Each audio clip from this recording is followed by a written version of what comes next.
Good morning, FCC. This is Amanda Kozad. I just wanted to share with you why I love my church.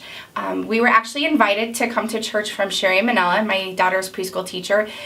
We had been looking for a church home, and I had shared that with her one day, and she said, well, come to my church. She had loved it. She's been here for years. So we decided to come. We were welcomed. The kids started going to the Disciple City. They loved it, but I remember the first service that I sat in, Pastor Rob was preaching that day, and I remember his sermon was just real. He didn't sugarcoat anything. He said it how it is, and it was wonderful. And my thought was, oh my goodness, this guy's real. Most people like to sugarcoat things because they're afraid of hurting people's feelings, and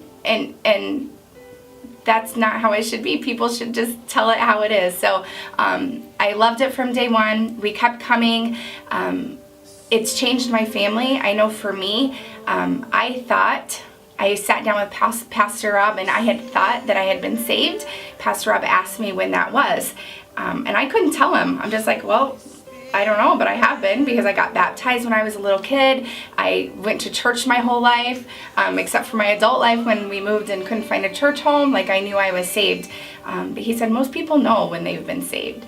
And I remember coming to the services and just feeling kind of just like something was missing. And it was Easter time. I sat with Rob and I accepted Jesus to be my Savior. And since that day, I felt just a huge weight off of me. My home life has changed. The way I discipline my children is different. My relationship with my husband is different. I just kind of gave up, let go, let God, and I just feel free. So I know that I wasn't saved, because the changes in my life since then have been amazing. So I just want to say it's kind of been my passion now. A lot of people walk around thinking that they're going to heaven. I know that my husband, my sister, my mom, they all think they're going to heaven, and hopefully they are. Hopefully they've asked the Lord to be their Savior, but when I talk to them about it, they don't know when that is. They just say, well, I went to church my whole life, I've been baptized.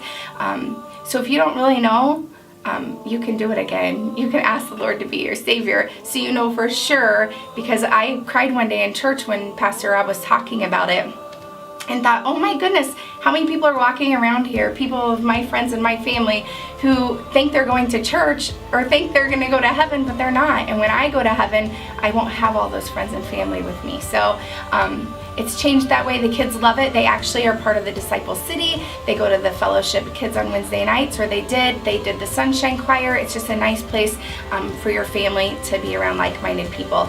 I started going to a connection group, which is awesome, because when you first start, you don't really know people. So it's been a good time for me to get to know other women in the church, just to be there for each other, just women going through the same things. I'm able to talk to each other with like-minded people, somebody to help you through some issues. So I also go to the gathering that's on Friday nights.